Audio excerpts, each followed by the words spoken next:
you'll notice that the closer you are to your problem, the bigger the problem looks. The closer you are to your problem, the bigger your problem looks. The further away you are from your problems, the smaller the problem looks and the more insignificant the problem looks. I think you know where I'm going with this. So I want you to try this.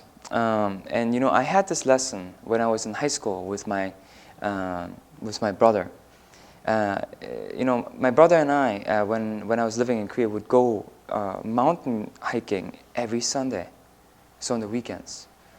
And Korea is very mountainous. I mean, actually, you could say that there are mountains and then the places where there's civilization. I mean, the whole thing is just a mountain range. It's a giant mountain range. And so, basically, maybe about 15 minutes, maybe 20 minutes from where I live, there was this mountain, like really tall mountain.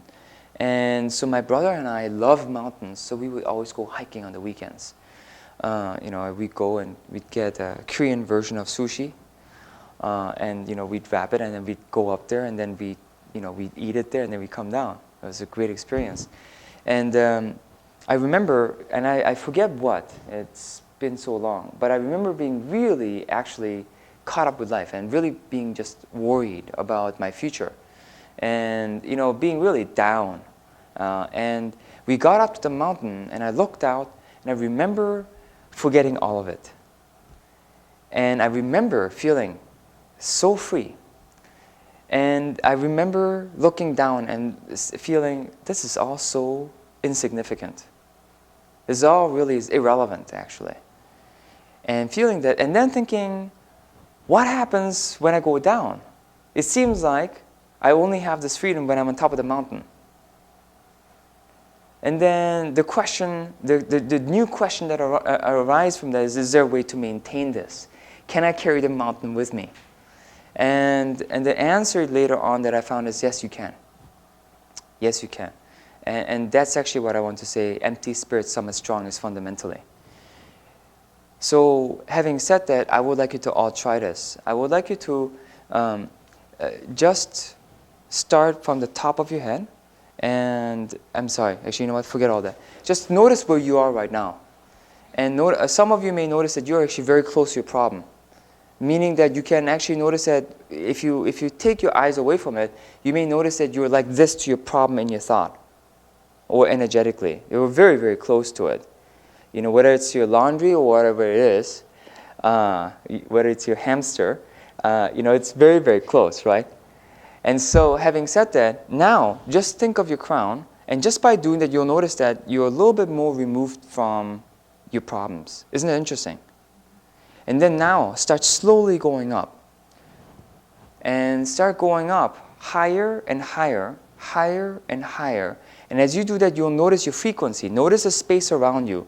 And the higher you go, you'll notice the frequency becomes higher and higher.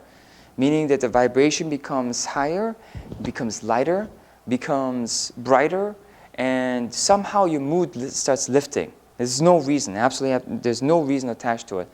And go up until you are outside of Earth. And you'll notice that your frequency is very, very high. Some of you, that doesn't work, just go high in that case. It doesn't matter what you feel, just go high. Go up to the heavens, as I always say. And there, when you go high enough at some point, you will notice that you don't have any more problems. When you're there, you'll notice that your body is empty. You'll notice that your body is spacious. And you'll notice that you've let go.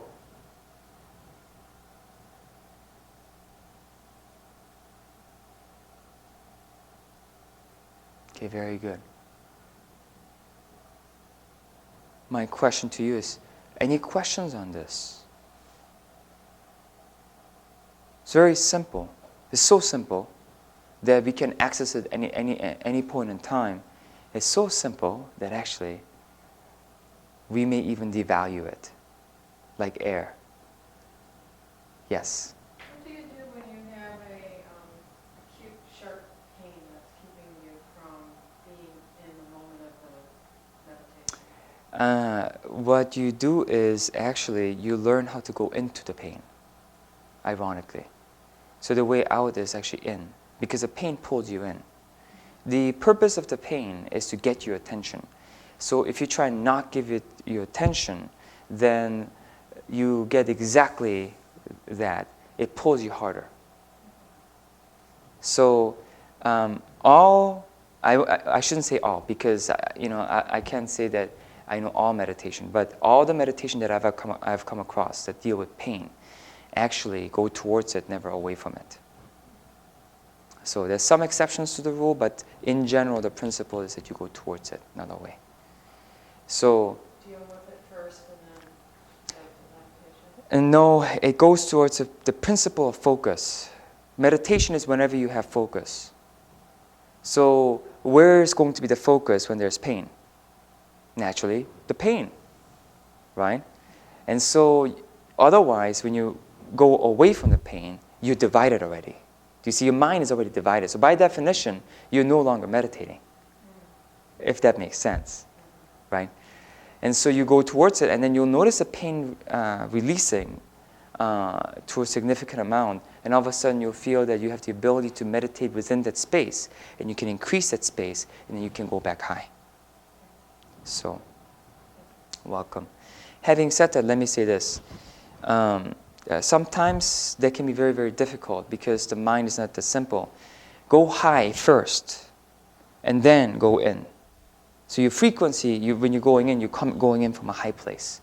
So it's kind of like drop an anchor towards the heaven, and then go in towards, as they say, go in towards hell, right? And so bring a piece of heaven with you towards hell when you go in there. So, okay, welcome. And one last thing I want to say is that I want to say this. This sounds great, but only if you're grounded. Only if you're grounded.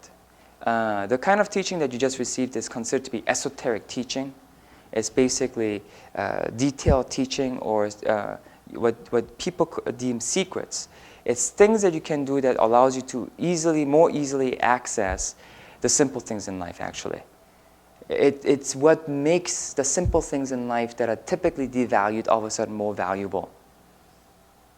It tricks the mind into valuing what always should be valued, such as air. Who values air? Right?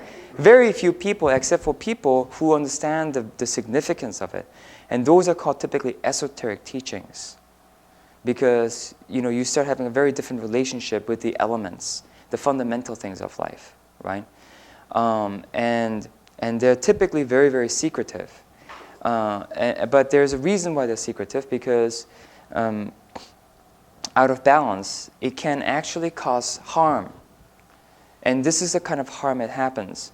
Sometimes when you go towards the heaven, it feels really, really good. You lose touch with here, in the now.